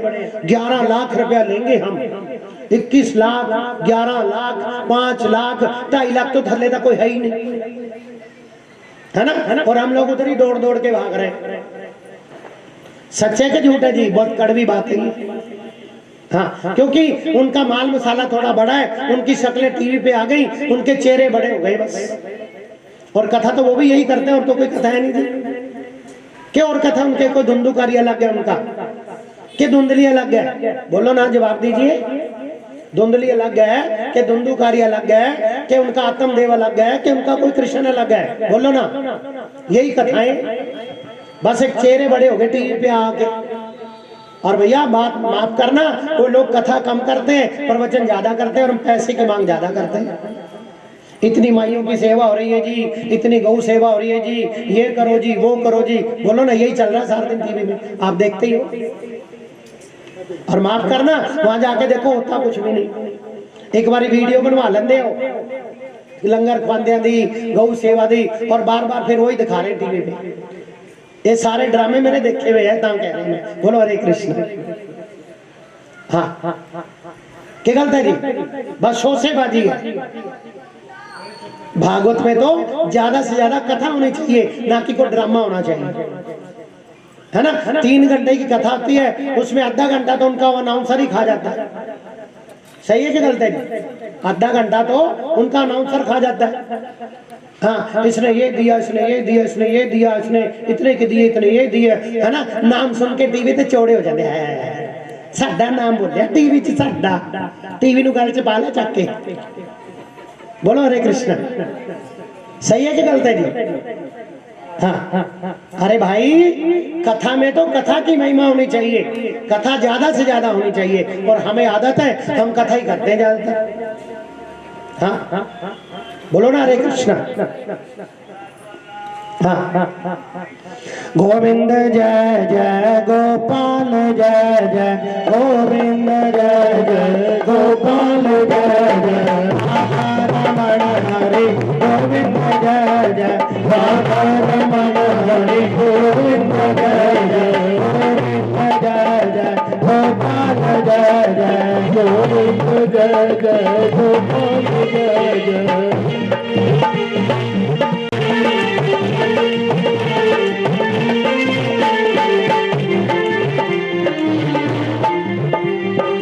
जय श्री राम। बोलो जी हरे कृष्णा। तो कहते वक्ता वैष्णव हो, विरक्त हो, और सबसे बड़ी बात वक्ता ब्राह्मण हो। ये लिखा भागवत में, भागवत का वक्ता ब्राह्मण होना चाहिए। यहाँ पे लिखा ही नहीं कि भागवत का वक्ता कोई संत हो। ये मेरे शब्द नहीं है, भागवत में लिखा हुआ है, पढ़ लेना अगर नहीं विश्वास मेरी बात पे। भागवत का वक्ता ब्राह्मण होना चाहिए। अच्छा, सुखदेव जी कौन थे? ब्राह्मण। जवाब दीजिए। व्यास जी कौन है? ब्राह्मण। सुखदेव जी कौन है? ब्राह्मण। गोकर्ण कौन है? ब्राह्मण। यहाँ लिखा ही नहीं कि कोई संत कथा करे। संत प्रवचन तो कर सकते हैं, भागवत में उदाहरण दे सकते हैं, पर संत अनुष्ठानिक भागवत नहीं कर सकते। तो भैया कलयुग है, सब ठीक है। बोलो ना हरे कृष्ण। अगर बातें हम ये मंच से करते हैं तो लोगों को बुरी लगती है बातें। बोलो ना हरे कृष्ण। और बात सही है जी, बिल्कुल ही। क्योंकि कर्म कांड, पाठ, पूजा, कथा, कीर्तन का अधिकार केवल ब्राह्मण को दिया शास्त्रों ने, और ये हकीकत है जी। हाँ, कहते ब्राह्मण को दिया कर्म कांड और सन्यासी को त्याग दिया। भगवान शंकर ने ये कर्म कांड, पाठ, पूजा, कथा, कीर्तन ये ब्राह्मणों को दिया और सन्यासियों को त्याग दिया। भी तुम तो त्यागी हो, सन्यासी हो, तुम लोगों का वैसे कल्याण करो, लोग तुम्हारी इज्जत करेंगे, तुम्हारा मान करेंगे, तुम्हारी जय जयकार करेंगे। बोलो ना हरे कृष्ण। हाँ, विरक्तो वैष्णव विप्रो दृष्टांत कुशलो, यहाँ लिखा है। कहते वक्ता कैसा होना चाहिए? दृष्टांत कुशलो, बात कह करके, महाराज बात बना करके बढ़िया तुम्हारे दिमाग में घुसा दे बात को, ऐसा वक्ता होना चाहिए। और मेरी कोशिश रहती है कि ज्यादा से ज्यादा बात तुम्हारे दिमाग में घुस जाए। सही है कि गलत है जी? जब तक दिमाग में बात घुस नहीं जाती मैं उसका पीछा नहीं छोड़ता जल्दी जल्दी, मुझे आदत है जी थोड़ी सी। हाँ, तो महाराज दृष्टांत कुशलो धीरो कार्योनिति प्रिया विरक्तो वैष्णवो विप्रो वेद शास्त्र विशुद्ध कृता दृष्टांत कुशलो धीरो वक्ता कार्योनिति ही स्पृहा। भागवत में श्लोक है बुराई। और महाराज कहते ऐसा वक्ता हो। फिर यहाँ पे लिखा है, कहते भागवत पे धन कितना खर्च होना चाहिए ये भी सुन लो, ये भी लिखा हुआ है। लाख नहीं, 2 लाख नहीं, 10 लाख नहीं, 50 लाख नहीं। यहाँ पे एक बात में सारी बात कह दी। कितना धन खर्च हो भागवत पे? सुनिए, पहले सुना कभी कि नहीं सुना? भी भागवत पे कितना पैसा लगना चाहिए? सुना आपने कभी? तो आज सुनो फिर। कहते भागवत पे इतना पैसा लगना चाहिए जितना एक पिता अपनी लड़की के विवाह पे खर्च करता है। दोबारा फिर सुनो, जितना एक पिता अपनी लड़की के विवाह पे खर्च करता है। ये बात क्यों कही जी? क्योंकि सारे पिता अमीर नहीं होते। कितनी बढ़िया बात है, सारे पिता अमीर नहीं होते भाई। जिसकी जितनी औकात है उतना अपनी बेटी के विवाह पे लगा देता है। ऐसे भागवत पे भैया अगर थोड़े हैं थोड़े से करा लो, ज्यादा तो ज्यादा से करा लो। ये लिखा भागवत जी के अंदर। आज तक बात कही आपको किसने? और ये लिखी हुई है। खा जाते हैं वक्ता बातें, क्यों? उनको मांगने से फुर्सत नहीं। हाँ, बोलो ना हरे कृष्णा। हाँ, और भगवान की ऐसी कृपा है, हमने आज तक महाराज किसी प्रकार की को मांग की नहीं आज तक भागवत में। की हो तो बता दो। 6वीं बार तो मैं कथा यहाँ कर रहा हूँ, और अभी ताजी ताजी श्राद्धों में अफीम वाली गली में कथा होके हटी है। अफीम वाली गली के श्रोता बैठे हैं। क्यों भाई श्रोता हो, कोई मांग की है हमने वहां पे? बोलो ना हरे कृष्णा। बिन मांगे मोती मिले, मांगे मिले ना भी। हाँ, तो हमें तो कथा के श्रोता चाहिए, चाहे जब मर्जी बुला लो भाई हमें तो। हाँ भाई, जो तुम्हारा ये ताम झाम है इसका तो खर्चा लगेगा, इसमें हमारा कोई रोल नहीं। वो दो जोड़ी बैठी है उनको भी चाहिए, ये स्पीकर वाले बैठे इनको भी चाहिए, और ये ब्राह्मण देवता बैठे इनको भी चाहिए। ये तो है जो है सो है। बोलो हरे कृष्ण। पवन जी मनो हंसी आंधी गल सुन के। हाँ, शहर में ना लोगों ने मुझको एक बात से बदनाम किया हुआ है, बड़े महंगे पंडित जी है, हाँ बहुत पैसे लेंदे हैं। ये बात भीम वाली गली में भी उठी थी। बोलो हरे कृष्ण। पवन जी चंगे नोट लेते थे तुम्हें ना, बोलो ना हरे कृष्ण। भैया ये बातें करते हो जिन्हें कुछ करवाना नहीं होता, टंगाओं खिंचते हैं जिन्होंने कुछ करना नहीं होता। हाँ, और भैया मेरी बहनें साक्षी बैठी हैं, छठी बार कथा कर रहा हूँ, बताओ मैंने आज तक कुछ मांगा हो तो? जितनी बैठी है बता दो, बोलो ना हरे कृष्णा। तो हमें तो भैया कथा के प्रेमी चाहिए, जो कथा का प्रेमी है जब मर्जी आओ और हमसे कथा सुनो, सीधी सी बात है जी अपने पास। और देखो बिल्कुल माइक में बोल रहे, कोई चोरी से नहीं बोल रहे। तो माताओं ये बताया इतना धन खर्च होना चाहिए, और कहते हैं वैसे तो कथा निराहार रह करके सुननी चाहिए, भी 7 दिन व्रत रखो पूरा, केवल जल पियो। कहते अगर इतना नहीं कर सकते तो दूध पी करके कथा सुनो, अगर इतना भी नहीं कर सकते तो एक टाइम भोजन करके कथा सुनो। और जब तक कथा चल रही हो झूठ नहीं बोलना, चुगली नहीं करनी, ईर्ष्या नहीं करनी, द्वेष नहीं करना, किसी का बुरा नहीं करना, बुरा सोचना नहीं, बुरा बोलना नहीं, बुरा सुनना नहीं, बुरा देखना नहीं। ये नियम है जी कथा का। जो इस भावना से इस तरह से कथा सुनते हैं उनकी कामना गोपाल जी अवश्य पूरी करते हैं। इस भावना से कथा सुनोगे तो ये लिखा है भागवत जी के, ऐसे कथा सुननी चाहिए। बोलो हरे कृष्ण। तो विधि बतलाई गई, और माताओं फिर आगे कथा बढ़ती है। तो सूत जी से ऋषियों ने पूछा कि महाराज परीक्षित महाराज को श्राप कैसे लगा, परीक्षित महाराज को कलयुग के साथ उनका संवाद कैसे हुआ, कलयुग कैसे मिला, किस तरह से उनको श्राप लगा, तक्षक नाग ने कैसे डसा, ये कथा हम सुनना चाहते हैं। तो कथा सुना रहे महाराज, ध्यान से सुनिए। तो कहते हैं महाभारत का युद्ध हो चुका था, और महाभारत के युद्ध में कौरवों की सारी सेना मारी गई। हाँ, और महाभारत के युद्ध में अर्जुन का पुत्र अभिमन्यु भी मारा गया, और अभिमन्यु की पत्नी उत्तरा वो गर्भवती थी, वो गर्भवती थी। हाँ, और दुर्योधन की जंगें तोड़ दी भीम ने, और भीष्म पितामह भी संसार से चले गए। और युद्ध के मैदान में भीष्म दुर्योधन हाय हाय करके चिल्ला रहा रात के 12-1 बजे। ध्यान से सुनिए। तो अश्वत्थामा आया किसके पास? दुर्योधन के पास।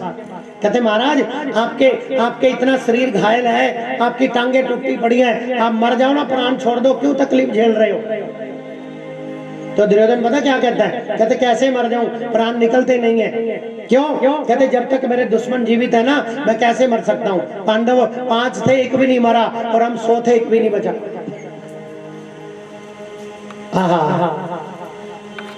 तो अश्वत्थामा कहता है अच्छा बस इतनी सी बात है, इस आपके प्राणी हाथ के हुए, तो चलो मैं एक काम करता हूँ, मैं पांडवों को मार देता हूँ आज। दुर्योधन हंसा, कहते तू कैसे मारेगा? हमारे सारे 100 के 100 भाई उनको मार पाए, पूरी सेना नहीं मार पाई, तू कैसे मारेगा? कहते मैं मारूंगा, देखो नजारा।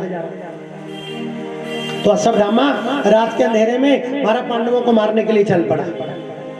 जिस कमरे में पांडव सो रहे थे, रात को 2 बजे श्री कृष्ण आ गए। आकर के कृष्ण परमात्मा ने पांडवों को उठाया, ए भीम उठो, अर्जुन उठो, सहदेव उठो, नकुल उठो, हाँ युधिष्ठिर उठो, अर्जुन उठो, पांचों को उठाया। तो कहने लगे चलो चलो रात को सैर करके आते हैं। देखो पांडवों में खास बात थी, पांडव कभी भगवान की बात टालते नहीं थे। तो उठा के ले गए पंचों को। उसी कमरे में पांडवों के 5 पुत्र सो रहे थे।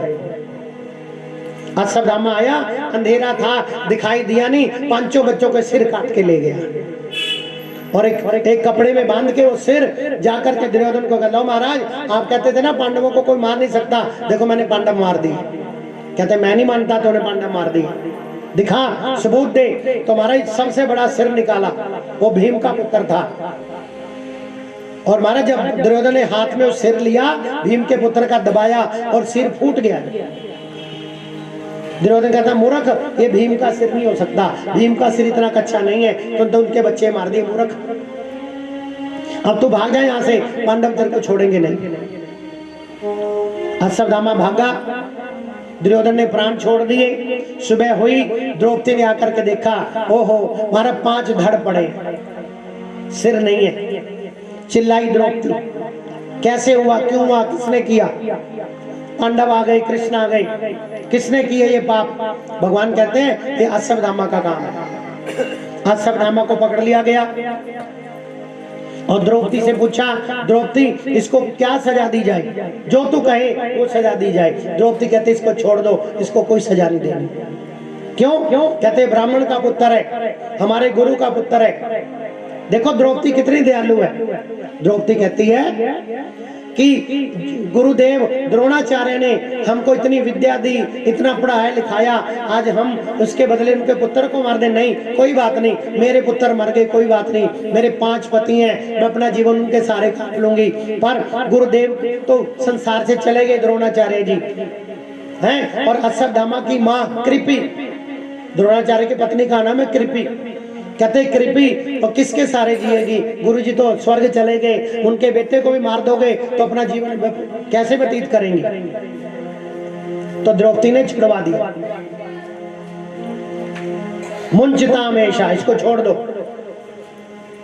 पर श्री कृष्ण परमात्मा को गुस्सा आया, कहते आदत आई है, इसको छोड़ूंगा नहीं मैं। भगवान ने उसको श्राप दे दिया, उसके मस्तक की मणि निकाल दी। कहते जा तू धक्के खाता फिरेगा और तेरे मस्तक में पीड़ा होती रहेगी। बोलो ना हरे कृष्ण। तू धक्के खाता फिरेगा और तेरे पीड़ा होती रहेगी। उसको गुस्सा आ गया, भी मेरी बेइज्जती हुई। उसने सोचा अश्वत्थामा ने भी पांडव तो कभी ना कभी मर ही जाएंगे, इनके वंश का नाश कर दूं मैं। तो उसने उत्तरा के गर्भ पे ब्रह्मास्त्र छोड़ दिया। उत्तरा गर्भवती थी और उत्तरा ने अपनी दादी सासू को कहा, कुंती को, दादी जी मेरी और कोई चीज आ रही है, क्या करूं? कहती कृष्ण की शरण में जा। हाँ, तुम्हारा उत्तरा ने कृष्ण जी को पुकारा। मेरे श्री कृष्ण परमात्मा उत्तरा के श्वासों के द्वारा उत्तरा के गर्भ में आ गए और उस गर्भ की रक्षा की भगवान ने।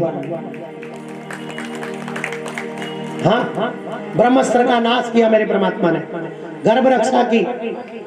हाँ, और माताओं समय व्यतीत हुआ, उस बालक का जन्म हुआ और बालक ना पैदा होते ही परीक्षण करने लगा, क्या कि जिसने मेरी गर्भ में रक्षा की वो कहाँ है? तो नाम रख दिया परीक्षित। ब्राह्मणों ने परीक्षित की कुंडली बनाई और अर्जुन ने पूछा मेरा ये पोता कैसा होगा? कहते तुम्हारे जैसा बलवान होगा, कृष्ण का भक्त होगा, भीम जैसा तकड़ा होगा। पर इसकी कुंडली में लिखा है इसकी मृत्यु एक ब्राह्मण के श्राप से होगी। पांडवों को फिक्र हो गया, भी ऐसे क्या पाप करेगा कि ब्राह्मणों के श्राप से इसकी मौत होगी? कहते हमारा कोई समाधान? कहते कोई समाधान नहीं है, इसका समाधान तो भगवान ही करेंगे। खैर जी, 5 पांडव हिमालय चले गए, परीक्षित को राज दे गए। परीक्षित का विवाह हुआ और परीक्षित के घर में एक लड़के का जन्म हो गया जिसका नाम था जन्मेजय। एक बार परीक्षित महाराज अपनी प्रजा को देखते फिर रहे थे कि सुखी है कि दुखी है। तो जा रहे थे तो मार्ग में क्या देखा? परीक्षित महाराज ने एक बड़ा भयंकर काले रंग का कोई पुरुष गौ माता को और बैल को बुरी तरह से पीट रहा है, बहुत बुरी तरह से मार रहा है। गौ माता भी चिल्ला रही है और वो बैल भी चिल्ला रहा है। परीक्षित ने कहा, ऐ काली पुरुष तू कौन है? क्यों गौ माता को तंग कर रहा है? क्यों इस बैल को मार रहा है? खैर मैं तुझे बताता हूँ। तो उसने हाथ से डंडा फेंका, हाथ जोड़े, कहता परीक्षित महाराज मैं कलयुग हूँ, मेरा समय आ गया और मेरी उम्र है 4,32,000 वर्ष की मेरी उम्र है। सुन लो ध्यान से श्रोताओ, कलयुग की उम्र है 4,32,000 वर्ष की उम्र है कलयुग की। और अभी कलयुग को आए कितना समय हुआ है? मात्र 6,000 साल। 4,32,000 वर्ष में से आप महाराज 6,000 माइनस कर दो, अभी कितना पड़ा है जी? है ना? अभी तो बहुत बड़ा है। और आप की कहने रोज बड़ा माड़ा टाइम आ गया बहन जी, है ना? बड़ा माड़ा, और वाकई माड़ा आ गया। अभी तो कुछ भी नहीं, अभी तो देखना आगे आगे हुआ क्या। याद रखना, बचेगा वो जो कृष्ण की शरण में रहेगा, वो बचेगा जो भगवान का भजन करेगा। बोलो ना हरे कृष्णा। हाँ, तो महाराज वो कहते हैं भाग जा मेरे राज में से। कौन कहते हैं? परीक्षित, निकल जाए यहाँ से, तू मेरे राज में नहीं रह सकता। कलयुग कहता महाराज कहाँ जाऊं, अब हर जगह मेरा ही राज है। हाँ, अगर आप चाहते हो तो आप बता दो, मैं जहाँ कहोगे वहां रह लूंगा। तो माताओं 4 स्थान दिए, सुनिए। पहला स्थान जुआ, फिर शराब, फिर मांस, फिर वैश्यवृत्ति। कितने हो गए जी? जहाँ चारों काम है वहां विशेष कलयुग का वास है। जहाँ शराब पी जाती हो, जहाँ मांस खाया जाता हो, हिंसा होती हो, वैश्यवृत्ति होती हो और जुआ खेला जाता हो, वहां विशेष कलयुग का निवास है। और कलयुग कहने लगा महाराज मेरा परिवार ना बड़ा है, थोड़ा सा, एक आधा कमरा और दे दो। ले ले भाई। कहते तेरा निवास सोने में होगा। किस में होगा जी? सोने में। कौन से सोने में? सारे सोने में नहीं। जो सोना हराम की कमाई से खरीदा गया है, जो सोना पाप की कमाई से बनाया गया, सीधी सी बात है जी, इन्होंने इंडायरेक्ट कह दिया भी हराम की कमाई में कलयुग का वास होगा। और गंदी कमाई बुरे कामों में लगती है, हमेशा याद रखना। या लड़ाई झगड़े में, मुकदमे में, या किसी दंगे फसाद में, थाना तहसील में, कोर्ट कचहरी में, या किसी बीमारी पे खर्च होगी। बोलो हरे कृष्ण। ये लिखा भागवत। इसलिए बचो। देखो अपन सब कलयुगी हैं, जाने जाने कोई ना कोई गलती सलती हो जाती है, तो इसलिए भगवान का भजन करते रहो तो पापों से बचे रहोगे। क्यों जी? सही है कि गलत है? भगवान का नाम लेते रहिए, पापों से बचे रहोगे। क्यों? भगवान के नाम में शक्ति है पापों को भस्म करने की, पापों को जलाने की। स्थान दे दिए जी। तो महाराज इसके बाद एक प्रक्रिया फिर हुई। परीक्षित महाराज, एक समय की बात है, परीक्षित महाराज जब कलयुग को स्थान देकर के कुछ टाइम बाद कहीं जा रहे थे और जाने के लिए तैयार हुए और हमारा पाठ पूजा की, दान पुण्य किया, भगवान का नाम लिया, नाश्ता पानी किया और तैयार हुए, कस कपड़े पहने और आज खजाने में गए खुद परीक्षित महाराज। ध्यान से सुनिए, 5 मिनट की बात रह गया बात की। तो माताओं खजाने में खुद गए आज परीक्षित। दरवाजा खोला और बड़ा सुंदर मुकुट था, वो मुकुट सिर पे ले लिया। वो मुकुट सिर पे लेते ही महाराज परीक्षित महाराज की बुद्धि खराब हो गई। देखो मुकुट तो रोज ही पहनते थे वो, पर आज क्या हो गया? आज मुकुट बदल गया। क्यों? वो मुकुट जो था ना वो जरासंध का था जी। भीमसेन ने जरासंध को मरवाया था और जरासंध राक्षस था और उस राक्षस की कमाई हराम की थी, उसमें कलयुग था। आज परीक्षित ने मुकुट सिर पे ले लिया तो दिमाग में कलयुग घुस गया, इसलिए बुद्धि खराब हुई और जंगल में गया परीक्षित, जाके शिकार किया, पशु पक्षी मारे और एक आश्रम में घुस गए। वो आश्रम शमिक ऋषि का आश्रम था, शमिक मुनि का आश्रम था। और शमिक मुनि के आश्रम में जाके महाराज चिल्लाए परीक्षित, ऐ ऋषि खड़ा हो, मुझे प्यास लगी है, पानी पिला, मुझे भूख लगी है, मुझे खाना खिला। बोलो ना हरे कृष्णा। तो ऋषि समाधि में थे, कोई जवाब नहीं दिया। तो वहां पे एक मरा हुआ सांप पड़ा था जी, वो सांप उठा के शमिक मुनि के गले में डाल दिया। और वहां पे एक श्रृंगी वहां पे शमिक मुनि का एक शिष्य खेल रहा था। ध्यान दीजिए जी प्लीज। श्रृंगी शमिक मुनि का एक शिष्य खेल रहा था वहां पे। अच्छा भाई, उस शिष्य का क्या नाम था? इनाम दूंगा मैं, तो रख के बैठा हूं। है जी? नहीं, श्रृंगी तो पुत्र था जी, मैं शिष्य पूछ रहा हूं। श्रृंगी तो पुत्र था उनका। आपने अच्छा जवाब दिया, पर मैं शिष्य की बात कर रहा हूं। जवाब दीजिए। बोलो हरे कृष्णा। आप बहुत अच्छे श्रोता हो, बड़े इंटेलिजेंट हो, बड़े समझदार हो। हाँ, भगवान के भक्त हो। नहीं पता? चलो आज सुन लो फिर। महाराज, उस शिष्य का नाम था गौरमुख। गौरमुख नाम का शिष्य वहां खेल रहा था। ये सारी प्रक्रिया उसने देखी। जब राजा परीक्षित सांप डाल के चले गए, वो गौरमुख दौड़ा और श्रृंगी ऋषि के पास गया। श्रृंगी ऋषि 12-13 साल की उम्र थी श्रृंगी की। श्रृंगी उसको इसलिए कहते थे, उनके यहाँ पे सिंह था। श्रृंगी ऋषि भी 2 हुए, पता आपको? बोलो हरे कृष्ण। भाई भागवत सुनते हैं आप लोग। श्रृंगी ऋषि भी 2 हुए हैं, एक त्रेता युग में, एक द्वापर में। त्रेता युग में कौन से श्रृंगी ऋषि? श्रृंगी ऋषि वशिष्ठ बुलावा, पुत्र कामेष्टि यज्ञ करावा। जिसने राजा दशरथ से राम जी के पैदा होने के लिए यज्ञ कराया, वो श्रृंगी ऋषि। रामायण में लिखा, पढ़ना। मैं कौन सा अपनी जेब से बात कह रहा हूँ। और ये श्रृंगी द्वापर युग का है। बोलो हरे कृष्ण। द्वापर युग के अंत का है, क्योंकि राजा परीक्षित द्वापर के अंत में हुआ, जब कलयुग आया ही था। तो क्या हुआ जी? श्रृंगी को जाके कहा है, श्रृंगी श्रृंगी। हाँ भाई। कहते गुरुजी के गले में ना किसी ने मरा हुआ सांप डाल दिया। कहते कौन था? कहते देखने में राजा लगता था कोई। तो श्रृंगी ऋषि ने महाराज नदी में से जल लिया। आपको पता है श्रृंगी शमिक ऋषि का आश्रम कौन सी नदी के किनारे था? पता होगा भाई, इतनी कथाएं सुनते हो आप। नहीं पता? हद हो गई, बड़े तकड़े श्रोता कहते हैं। मैंने तो सुना भी, आप लोग कथाएं बहुत सुनते हो टीवी पे। बोलो ना हरे कृष्णा। हाँ, चलो सुन लो। महाराज कोशिकी नदी के किनारे था। तो कोशिकी नदी में श्रृंगी स्नान कर रहा था, खेल रहा था बच्चों के साथ। कोशिकी नदी का जल लिया।